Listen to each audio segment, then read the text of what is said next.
I like to have my guests introduce themselves. Can you share a bit about yourself? Hi, I'm Nelly. I'm a product designer at Pitch, and Pitch is a software for presentations. So you can create beautiful presentations with it. And yeah, thanks a lot, Zach, for having me today. And we met also through Pitch, as Zach is a passionate user of our tool. So yeah, happy to be here. I focus on presentation design. So, as a presentation tool that is modern and not one of the traditional owned by the three major company ones, it's really been a great product for me. Before we get too deep into the work stuff, though, can you talk a little bit about yourself? Where you from? Where you live? What do you like to do for fun? I come from Bulgaria, and I've been living in Berlin for the last 10 years or so. I came to Berlin to study, and I went through a communications design course at uni.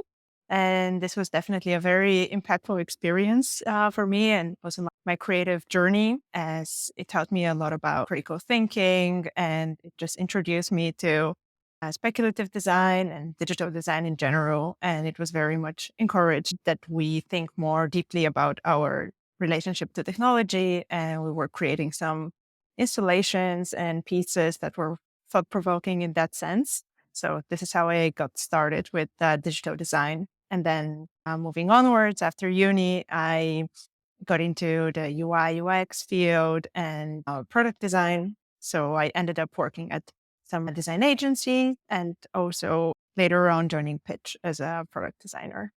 Apart from work, I've been getting a lot into more creative hobbies on the side and just trying to find that creative fulfillment beyond just our regular jobs. So I've been getting more into ceramics and illustration as well. So this has been really great to spend some time working with my hands, not on the screens.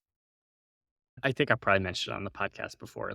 I think it's crucial that us as like creative people have these creative outlets that are just not moving things on the screen in the same way that we do for work. Absolutely. The way that you said it, it sounded like you took communication design after focusing on something else. Did you have an original like degree program that you were in that you then changed? So I actually started with communications design and then got the chance to choose the projects we want to work on. And the course was really broad. So in my case, I just got really interested into digital design and ended up choosing all projects in that area. Whereas other people in my course even went down more traditional design paths, such as editorial design or typography, photography. So yeah, it was definitely very open and broad, and we could more or less do anything we want out of it. And you mentioned design agencies before working at Pitch. I'm curious. I think like at least a couple years ago, there was a lot of conversations about like the difference and the pros and cons of working in house or design agency. And I think everyone has preferences here too. But curious what your experience is and comparing the two. Yeah, that's a great question. From my experience working at a design agency, always had the promise of more variation in the projects that you work on and being able to swiftly change your focus from one project to another, maybe even end up doing completely different types of tasks as a designer as well. And I think this has always been the enticing thing about working at an agency. But I feel like in the last years, design agencies have been moving more and more closer to the way also product design and in-house teams work, and that they have been becoming more integrated within different companies. This was also my experience when I was working at a design agency before. So I feel like some of these differences have started to dissolve throughout time. And I feel like for myself, working at an in-house team as a product designer, it gave me the huge benefit of having a team and also developing this relationship with the people you work with and becoming this level of trust that I feel like is always in a way lacking even in the best types of relationships between an agency and their client. I'd love to hear more about Pitch too. How long have you been there? What does your team look like? What's your role? And what's sort of the day to day look like for you? So I've been working in Pitch for a little over 3 years now. And I started there as a product designer, and I've been working on different teams ever since I started. And usually, the way we work is that we have multiple product teams, which are all interdisciplinary teams. You have a designer, a product manager, and engineers on the team, and you end up working most closely with these people. But you still have a lot of opportunities to collaborate with others as well. Oftentimes, the projects end up being related to each other.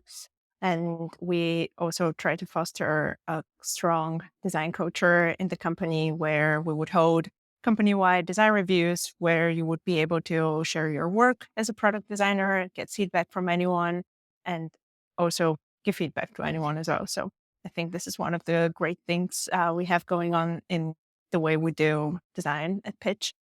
And in my journey there, I've also went through a phase where I used to be team lead of a team, and I got to learn a lot about product management as well. So I had this very mixed double role between being a product designer and a product manager for a team. And this ended up being a very insightful experience for me, and I also enjoyed a lot of it as well. But it was also quite tough sometimes to juggle two roles at the same time. Yeah, if you don't mind me asking, why did that change? So I used to be the team lead of a team that ended up being just changed in its setup. And we also stopped having team leads on every single team, but we switched to the setup in which we would have a product manager on a team. So our tasks and our ownership over the product side of things, it got a little bit shifted towards having someone who is a dedicated product manager working closely with a designer instead of having this more or less undefined team lead role, which could be anything. It could also be an engineer who would take over this role, or it could be a designer. Yes. Gotcha, gotcha. Well, it's really interesting because I think getting the opportunity to be a design lead is, I don't know, maybe increasingly rare it feels. And I think it's such a unique experience as well. Cause like you said, it kind of does feel like multiple jobs because you were still designing at the same time, Yes. right? Very small correction. It was a team lead. Yeah, that's okay. Okay, sorry.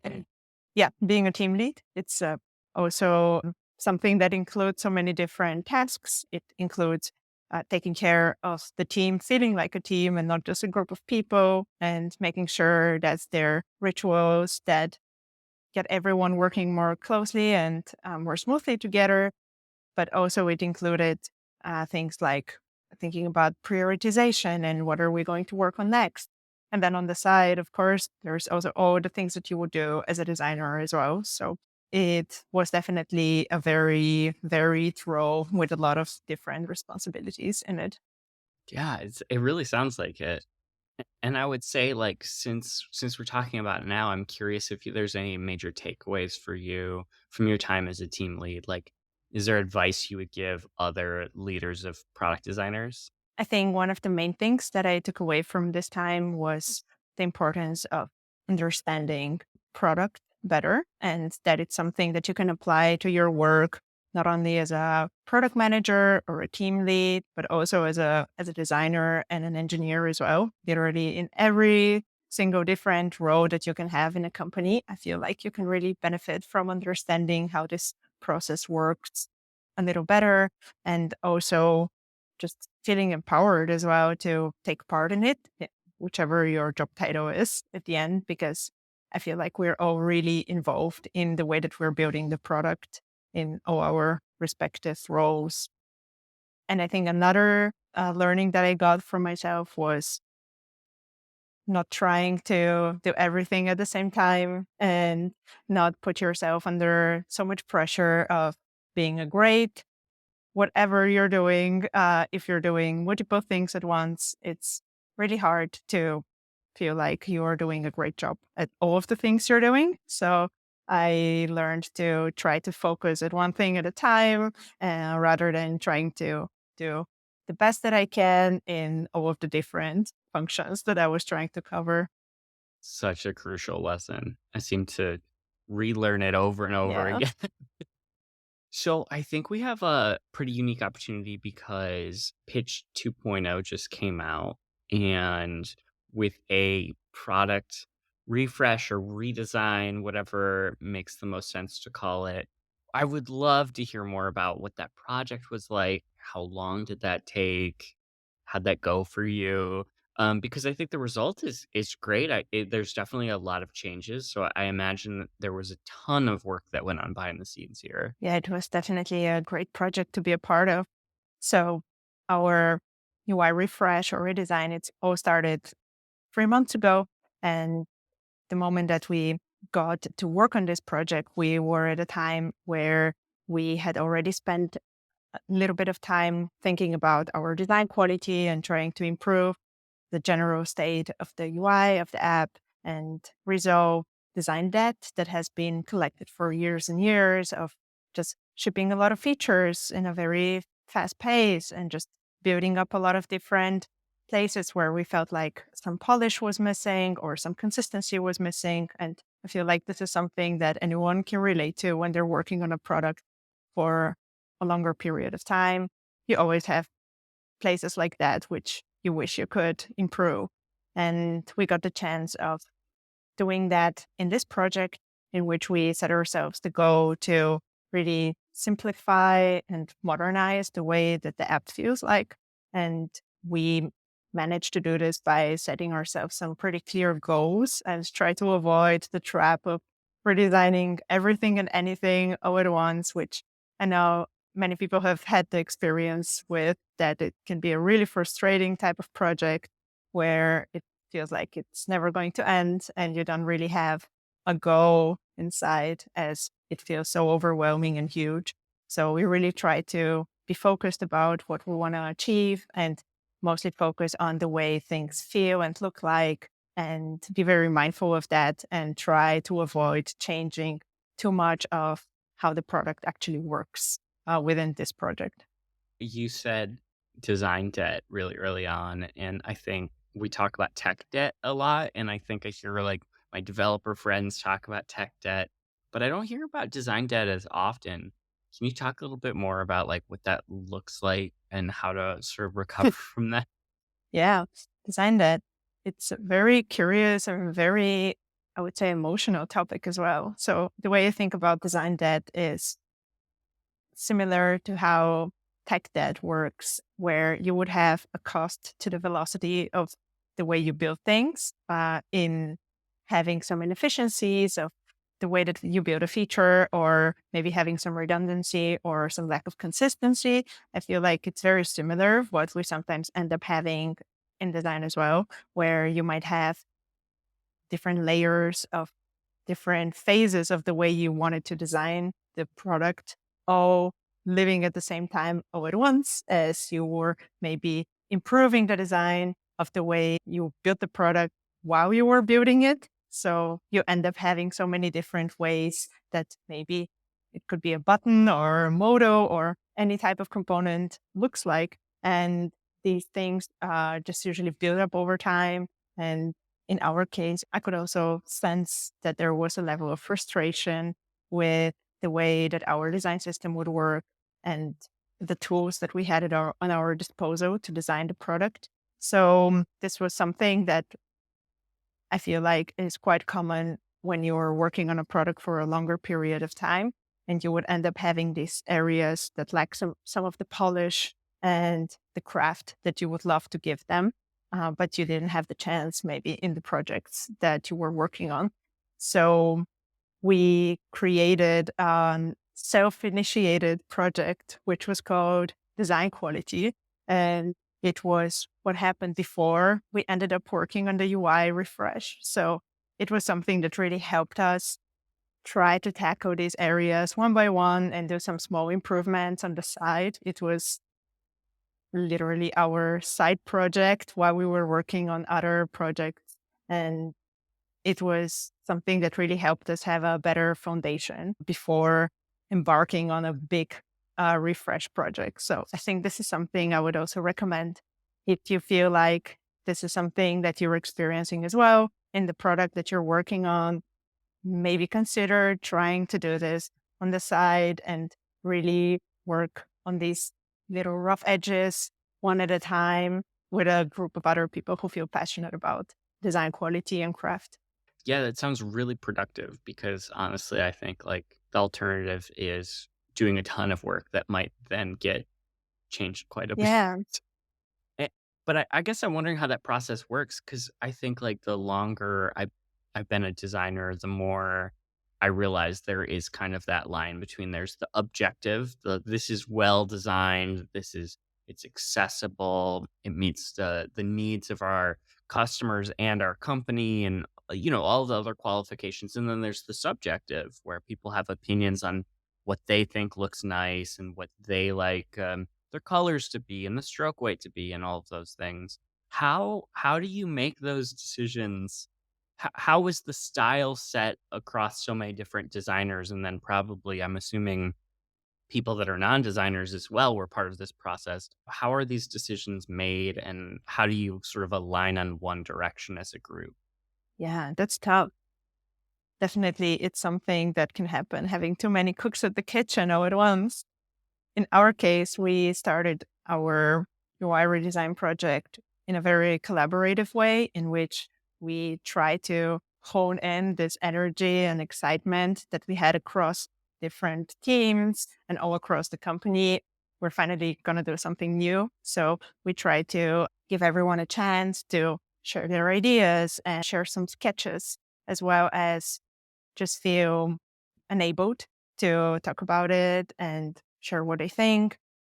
And then we collected all of that and focused it. So I feel like it was key that we had a dedicated team. I worked together with my colleague Jordan Amblin, who is a fantastic visual designer, and we managed to cook down all of the different inputs that we had from everyone else, as well as had some workshops together with our brand design team and try to understand what are some ways in which we can align the way the product feels like with what we stand for as a brand.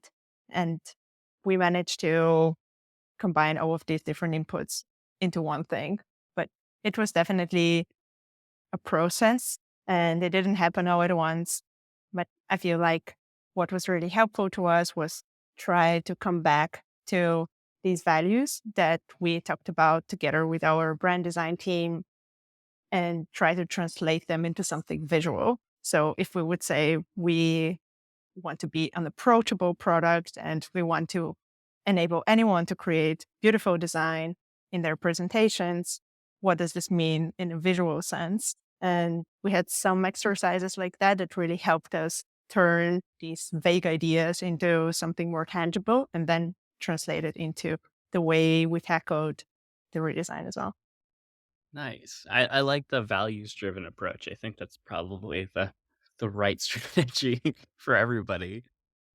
You said modernization when you started talking about the refresh, and I'm curious how you look at that because pitch is only a couple years old, right? So to modernize it means that either things are moving really quickly in like trends or like the broader technology or the product development of pitch itself. Like can you talk a little bit about, like, the velocity of which things are changing and sort of what led the decision to be like, "Okay, we really need to just, like, kind of do an overhaul of everything?" Yeah, I feel like in the last couple of years, we've seen so many different design trends come in and out, and the way that products feel and look like that we interact with every day has changed so much in these last couple of years. So I think we all had the feeling that we were trying to ship and deliver value to our users in a very efficient way, but also we wanted to keep up with the way we want to present our tool and also the way we want it to feel like and be included in your daily tech stack that you would interact with. And I think at some point we felt like the velocity that we had to ship value, it made it hard for us to also innovate on the visual side of things. So we ended up focusing more on shipping new features over being able to spend some time on refining our look and feel. And I think for anyone working at a startup, I'm sure you can relate with this desire to be really fast and try to keep up and focus on the value. And sometimes things like craft and design quality are things that are a little bit left behind. And you just try to always integrate it into projects that you work on, but it's not always that easy, as sometimes scope needs to be more focused. And I feel like for us, it was very important to work closely with the engineers and figure out how we can solve this in very pragmatic ways together over spending a lot of time on a very visionary type of redesign, which ends up being a real pain to implement. So I think this is what really helped us do this as a part of our 2.0 release. Speaking of focus, I'm very curious. I think like the audience that you have to design for is super unique. So like I always talk about how presentation tools are often the only visual expression tool on non-designers' computers, right? They've got their computer and they can make slides, and that's like how they express themselves visually.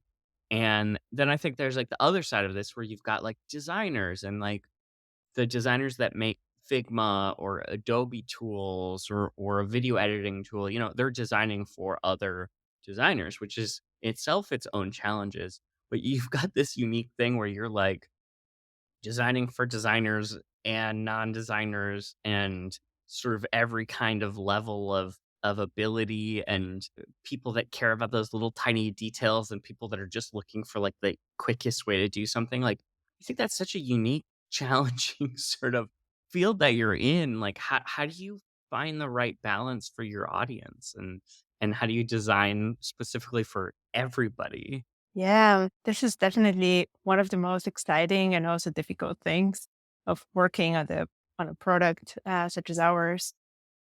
I feel like this is something that we always end up discussing and keeping in mind, whichever feature we're working on, is to strike that balance between enabling people who are don't have the design background to create something without feeling overwhelmed, but then also not be a blocker to someone who wants to go further with what they're creating and feel at home at pitch as well as in the other design tools they would use in their daily life.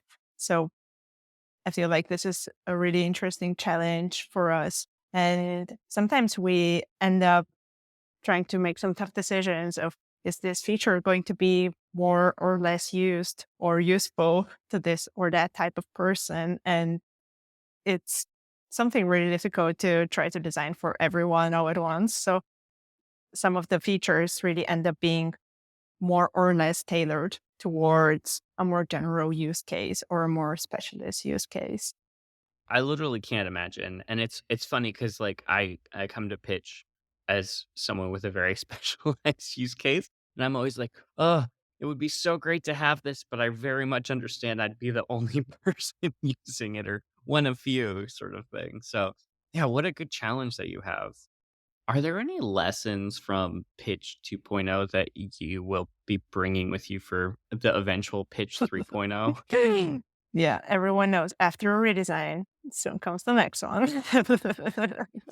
Yeah. Yeah, I think for me, one of the main lessons was the importance of working so closely with engineers and really trying to understand how design is being implemented and do the final touches of a design, not in Figma, but in code together. I think this has been the most impactful Mm. thing for me after being able to work on this project and just having such a great time working with our team and having this feeling of being so aligned, which I hadn't really had before in previous projects.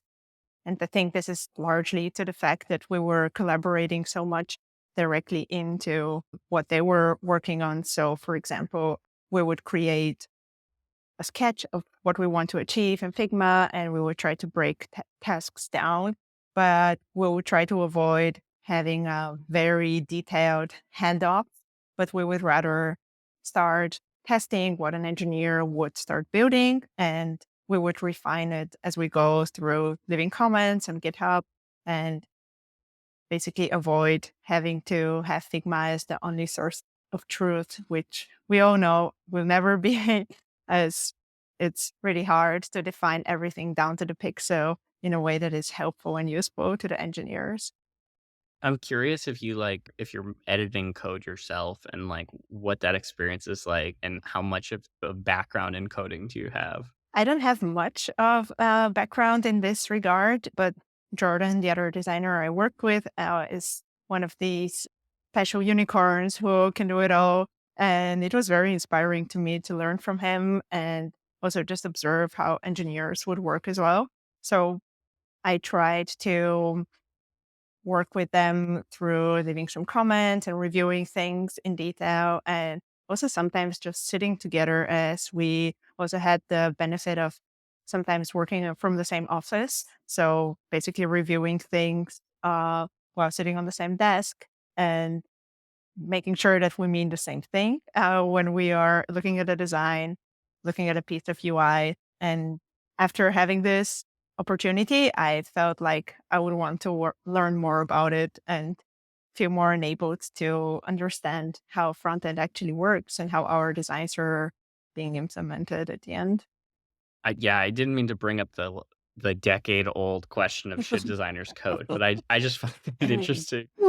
What about presentation making? Just because it's something that I'm obviously super passionate about. Do you make a lot of decks and what are your favorite kinds of presentations to make? Is that part of the culture of pitch internally? Yeah, we end up creating a lot of presentations. I feel like we have quite a special use case as we're using our own product, and we always end up finding things while we're using it, things we want to improve, and maybe an odd bug here and there. And I think one of the main ways that we would use it is for internal knowledge sharing. For example, on these design reviews that I mentioned, we would always create a presentation in which we would drop in all of the most recent designs and anything you would want to have feedback on and anyone's eyes on. And we would use it as our basis to run the review with.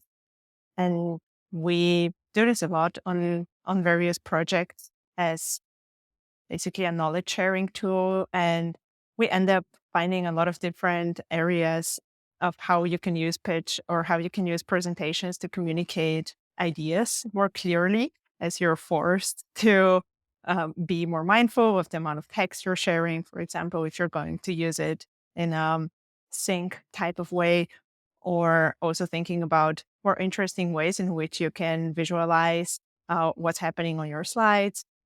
Now that we included some more advanced animation features, you can really move your story in a more easy way and grab people's attention, also when you're presenting in a more traditional way. So it's been always really interesting to try to use our tool whenever we need to share something and see what are the limits to what we have and what are things we want to improve. I'm very grateful for the new advanced animation capabilities. So thank you. Fantastic. Less pitch specific, but just curious, what'd be your advice for somebody that wanted to become a product designer that either wanted to transition from another area of design or wanted to get into it from maybe no background in it? I think an important thing is having a curious mindset and not be afraid to just try things out. It's really hard to know when you're starting out what is your thing going to be. And sometimes it ends up being multiple things that you're interested in and that you really want to try out and learn about. And I think it's really helpful when you try not to put yourself into a box of being only a designer or only an engineer. I think it's great when you are able to explore these different interests you have and just try things out, not be too afraid of breaking something, and also maybe asking someone to help out to learn something together with them and just seeing where this leads you. I think is something that's always been helpful for me, and try to avoid having this single job title that is easily defined and rather looking for things that feel interesting to you and see what you can learn. I usually ask a question about like the disadvantages and the problems that we find in our creative communities. But before I ask that, I'm curious where you find community because I think like when I wrote this question 3 or 4 years ago, there was design Twitter and there was like a significant amount of design community happening there, which just doesn't exist anymore. And I think everybody's still trying to find their place. And plus, I think the pandemic really affected our in person communities in a lot of different ways, but especially just like the design meetups and other events like that. I'm first curious like where you find creative community yourself and then we can talk about, like, the problems that we're finding there, too, if you'd like. Yeah, I really feel this too. I think that it's really changed over the last couple of years how we meet up and share ideas and find other people doing similar things as we do. And for me, it's been also trying to rediscover in person meetups. I've been to a couple of them, and it's very weird for sure after being away from this type of in person events during COVID. Coming back feels a little bit awkward for everyone, I think. But I think there's still a lot of merit in trying to create these spaces to hang out with people without having a strict agenda and just find a lot of understanding sometimes for the things that you're dealing with other people who might be doing a similar thing. And I agree on your point about design Twitter being just a weird place sometimes, not really existing in the same form as it was before. And I feel like sometimes it can feel like everyone else is maybe working on a very exciting project and you're not doing that. And I think this type of communities where it's all focused around sharing the most striking visuals and trying to get a lot of engagement and optimizing a lot for that can sometimes feel really demotivating or making you very anxious of trying to live up to the way other people might present their work. So while I understand that it brings also a lot of benefits of being able to talk to a lot of people from all of these different companies and places, I think as well that it has its downsides of creating this sense of pressure sometimes of how you present your work and what you can talk about as well. Oh, yeah, I find that, like, what you can talk about is really one of the most challenging ones. I think, like, classically, everyone always talked about, like, "Oh, Apple employees can't talk about their work," sort of thing, but really feel like everybody's like, it's I'm working on something really exciting, but never be able to tell anybody, and I feel like that's really increasing. Do you feel that way as well? Yeah, I think sometimes the projects you end up working on aren't things that are also readily understandable from just a single screenshot or something you can share. And yeah, I think it's also oftentimes quite of an awkward position to know, like, oh, I could talk about this project, but in which detail, in which way, how much can I share? How much do I want to share? And it's just such a weird sense of feeling like you should be sharing something, but not very easily done. So I feel that, yes.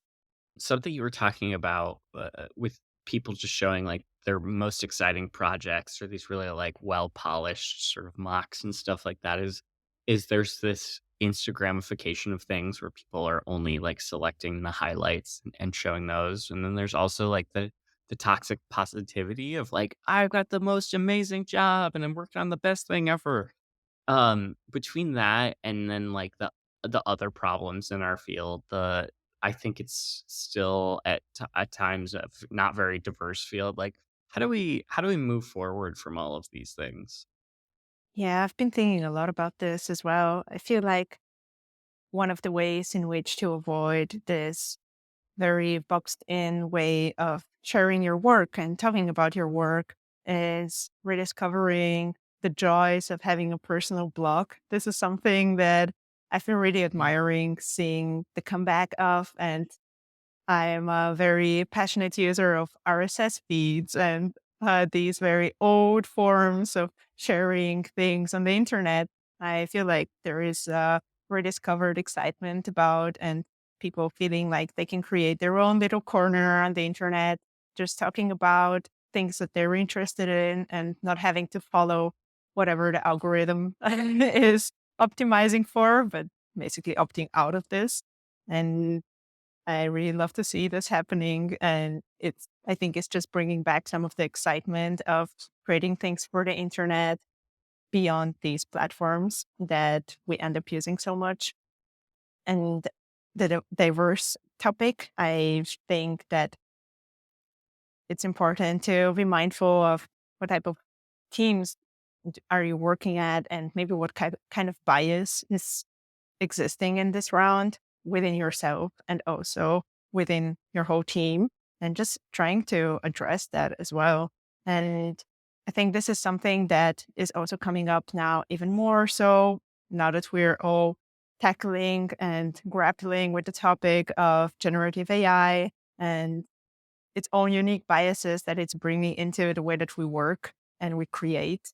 And I think it's really important to be mindful of that and what this is going to bring as an unexpected factor in the way that we are working and putting things into the world as well. I hadn't even thought to ask you about AI, but we gotta talk about it because I think that I have a lot of mixed feelings about it because there's so many, like, of these, baked in biases, like you were saying. But Pitch now has an AI feature as well. I'm curious both, like, your perspective on AI in general, if you'd like to expand on that anymore, and then, like, what is it like to build that into your product? Were you involved with that side of the product launch and all of that? Yeah, it's an exciting time for sure. And on our side of things, we were working on this project in parallel to the UI redesign. So it was a different team working on that. And it was very interesting to see the ways in which they would try to avoid recreating the same things that already exist and really try to find a use case that has potential of delivering something useful to people to get started with, over trying to create something that wants to be perfect and a final form, as the way that you sketch down your ideas and your thoughts is always going to be different from one person to another. And sometimes it's easier if you have something to start with over just a blank piece of paper or a blank slide. I think this is the ethos that they had when they were approaching this, was trying to overcome this initial block of starting and not trying to create perfection or remove the creative aspect of you creating your own work. And I feel like this time that we're living in right now, it's something that is really exciting, but also very daunting to work with. And I've been thinking a lot about this lately and spending some time reading up more on the way AI is being created and trained, and what are actually the costs of that, not only in a financial way, but more so in social and also planetary way. I can really recommend reading Atlas of AI by Kit Crawford. I can really recommend reading this book if you want to learn more about the way AI is being trained and also the cost that it has for our environment and for our society and the people who need to train it as well. Yeah, it's really interesting. Just to go back to the Pitch's use of AI, I think, like, you pointed out, like, how I kind of feel about it right now is, like, it helps as a starting place, so it's a new type of template. And that's how I'm as a designer, like, seeing a lot of these AI tools, and I think that's really helpful. But like you're sort of alluding to, the bigger picture, like, things are changing really fast, and, like, I don't really know how I feel about, like, where it's all going. I'm gonna read this book. It looks really good. Awesome. You mentioned RSS readers before we got into the AI topic, and it's something I really have been wanting to get into as, we talked about Twitter changing so rapidly. What RSS reader are you using, and do you recommend it? Yeah, I'm using Feedly, and it's really good if you just want to collect any types of blogs or websites that you want to keep up with. And I think you can also just create as many folders as you like, so you can organize things in whichever way makes sense to you. And I use it in the most basic way, but I'm sure there are more advanced ways of tailoring what you see and how much do you want to see from each and every source that you connect to it. But what I really enjoy about it is that it just has the things that you put in it, and that's it. There is no recommended content and things you don't know where they're coming from and why are you seeing them. It's only the things that you're just connected to it. And as often as people post, this is as often as how you would get posts in there as well. So there is no no optimization of your feed, at least in the way that I use it. And this is really refreshing to me. That sounds great. Thank you for the recommendation. I'm gonna check that out right after this. And speaking of recommendations, is there one person that you think that our listeners should know about? I've been really interested in the topic of what are some alternatives to this design agency versus in-house model that we talked about in the beginning. And a couple of friends of mine started a design and tech cooperative a couple of months or even a year ago. And they're called Village One. And they're trying to explore this way of designing and building tech products in a way in which there is no single owner of a company, but rather everyone is sharing the ownership over the company and the way that you work. And I think this is a really interesting concept and something we don't see as often. So I would really recommend getting into the topic of design and tech cooperatives and see what alternatives are out there. That sounds really interesting. I'm excited to check this out as well. As a creative agency owner, it's hard out here, especially this year has been difficult, I think, across the industry. And I'm always looking for alternatives as, keeping things evolving is usually kind of the way to go and not just like be like, yeah, it'll just be better next year. So I'm gonna look into this more. It seems really interesting. Aside from your atlas of AI recommendation, is there another book that you think everyone should read? Yes, I have another one. And on the topic of being a creative person and also creating things not only as your job, but also as your side project, I've been reading Art and Fear lately. It's a book by David Bayles and Ted Orland, and it's all about these fears that we have when we're creating something, and it's all um, talked about in a very inclusive way, in a very relatable way. And I've been finding a lot of solace in reading about this and understanding that there are so many other people struggling with that as well. And I can really recommend it. It's a very thin one, a very easy read, but very helpful to, yeah, try to tackle the fears that you have around creativity and also around creating art. Ellie, I feel like you've got a lot of really good recommendations today. I appreciate it. What about yourself? Where can people support you, find you? Do you have an RSS feed for your own blog yet? Like, I'm working on the blog, not yet. But yeah, you can find me still on Twitter, and you can also find me on Instagram where I share some of my ceramics that I've been doing if you're interested in that as well. I think I'm called Nelly Tumatelli on both places. great. We will link that. I'm excited to see your ceramic work, especially. Are you using threads that just launched in the EU this No, week? no, feeling very critical about that as well. Yeah, same. It's a weird space having come from using Twitter for so long. Well, we will link to all your stuff and hopefully we see your RSS feed soon because I'm going to check that out for Feedly and hopefully other people in the audience can submit their RSS feeds if they're Yes, doing that as please. well.